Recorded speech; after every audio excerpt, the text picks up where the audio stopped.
Njagala okusembyayo okwaniriza Oweekitiibwa Robert Kyagulanyi Ssentamu.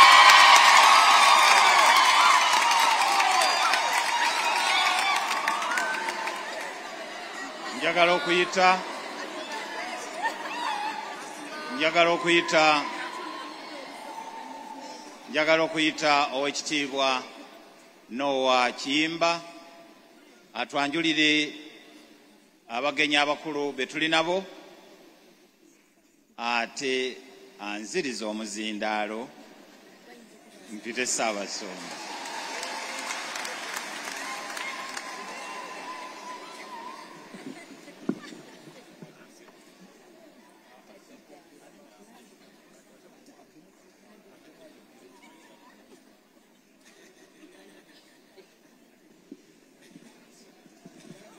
Emyaka 7 gya kitiibwa.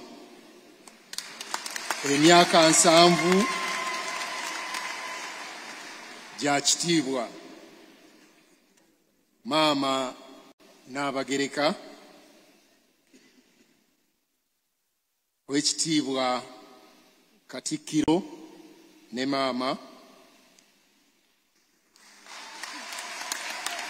Ssebo Naalinnya Lubuga Agnes Nabaloga, tusanyuse nnyo okutwegattako. Kitaffe Ssaabasumba yatukoze bulungi nnyo, abasumba bonna yabanjudde n'abakulembeze b'eddiini ab'enjawulo abaliwo, naye Kitaffe Ssaabasumba nzikiriza sinza butoogera ku kojja wange Ziwa ate n'omutabani Severus Jumba. Tusanyuse nnyo okutwegattako mu kitambiro kino.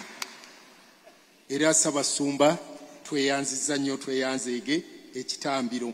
Munzikirize twanirize abagenyi. Mukama wange Katikkiro, abagenyi bonna be wayita bazze. Era bwe nsalawo okwanjula situjja kuva wano. Naye nzikiriza nkooneko kubamu abatonotono. Ssebo Naalinnya Sarah Kagere, Naalinnya Sarah Kagere ne Oweekitiibwa Baale Mugera, tusanyuse nnyo okubeera naffe. Twaniriza nnyo Naalinnya Dina Kigga, tusanyuse nnyo okubeera naffe olwaleero. Omulangira David Namugala n'Omuzaana, tusanyuse nnyo okubalaba. Omulangira David Kintu Wasajja n'Omuzaana, tusanyuse nnyo okubalaba. Omulangira Ambassador Ndawula Joseph n'Omuzaana, tusanyuse okubalaba. Omumbejja Christine Abanaakulya, tusanyuse nnyo okulaba. Omulangira Felix Kuteesa, tusanyuse okulaba. Omumbejja Evelyn Nachwa, tusanyuse nnyo okulaba. Omumbejja Alice Nakayenga, tusanyuse okulaba. Ssaabalangira Godfrey Musanji, tusanyuse nnyo okulaba. Twagala okwaniriza ennyo Bakatikkiro abaawummula. Oweekitiibwa Dan Muliika, tusanyuse nnyo okulaba. Oweekitiibwa JB Walusimbi, tusanyuse nnyo okulaba. Ne Ambassador Emmanuel Sendawulo Oweekitiibwa, tusanyuse okubeera naawe. Omumyuka wa Katikkiro asooka Oweekitiibwa Professor Twaka Kigongo Kawaasi, tusanyuse nnyo okulaba. Omumyuka wa Katikkiro owookubiri Oweekitiibwa Robert Wagwansibirwa, ate nga ye ssentebe ow'enteekateeka ey'amazaalibwa ga Baffe, tusanyuse nnyo okulaba. Omukubiriza w'olukiiko lwa Buganda Oweekitiibwa Patrick Lwagamugumbule, tusanyuse okulaba. omumyuka w'omukubiriza w'olukiiko lwa Buganda w'ekitiibwa Ahmed Lwasa tusanyuse nnyo okulaba.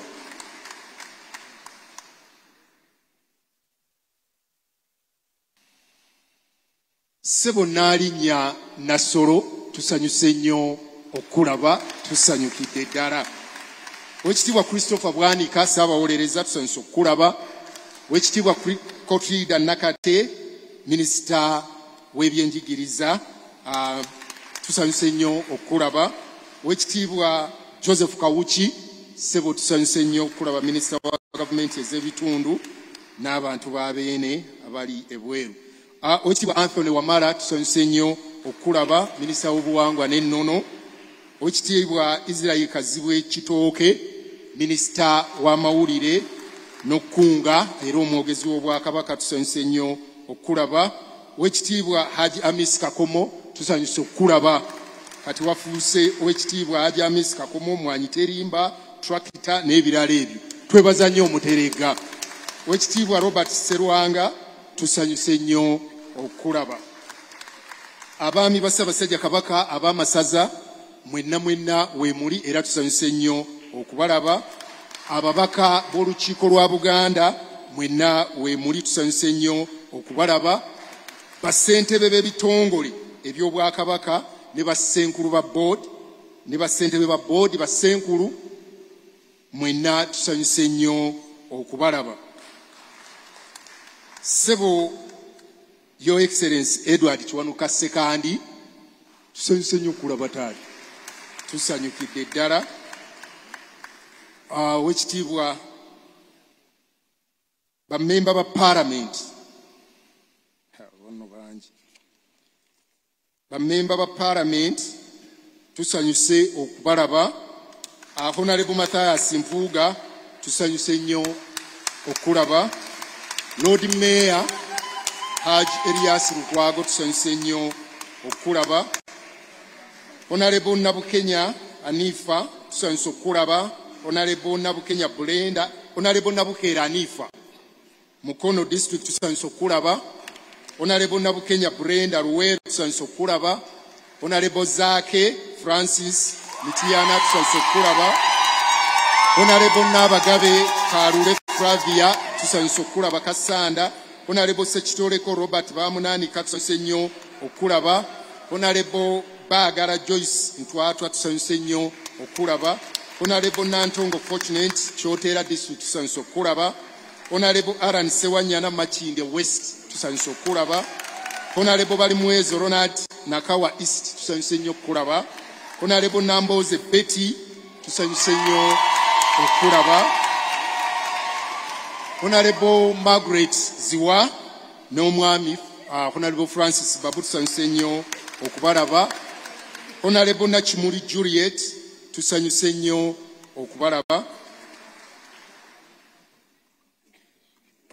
Honorable Charles Matovu tusanyuse nnyo okulaba. Chairman wa district ye Wakiso Matia Lwanga Bwanika tusanyuse nnyo okulaba.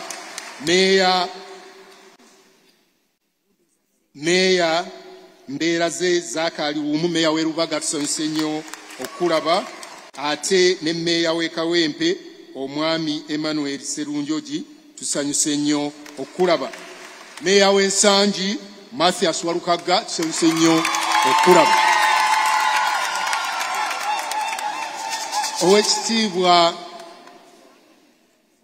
David Mpanga Minisita wa Ssaabasajja Kabaka ow'ettaka n'ebizimbe Ssebo tusanyuse nnyo okulaba. Hajati Mariam Nakisejje ow'ekitiibwa tusanyuse nnyo okulaba, Minisita wa Bulungibwansi.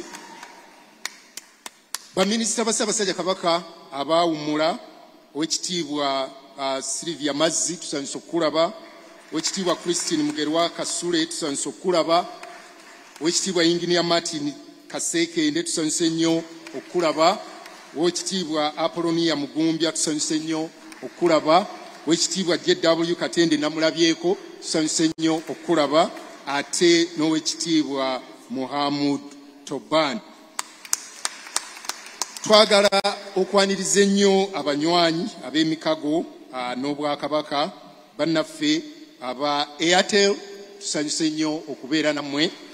Hima Cement mwenna ne bannamikago abalala, njagala okusembyayo bajjajjaffe abataka abakulu ab'obusolya. Omutaka Namwama jjajja tusanyuse nnyo, Agustin Kizito Omutumba tusanyuse nnyo okulaba. Twaniriza nnyo jjajja Muteesasira Owengo, tusanyuse okulaba. Twaniriza nnyo Ssaababiito w'Ekibulala, tusanyuse nnyo okulaba. Twaniriza Omutaka Kidimbo, tusanyuse okulaba. Twaniriza Omutaka Kakeeto ow'omutima, tusanyuse nnyo okulaba. Twaniriza Omutaka Gabunga, tusanyuse okulaba. Twaniriza Omutaka Kyeyune, tusanyuse nnyo okulaba. Twaniriza nnyo Omutaka Luwonko ow'Ekiwere, tusanyuse okulaba.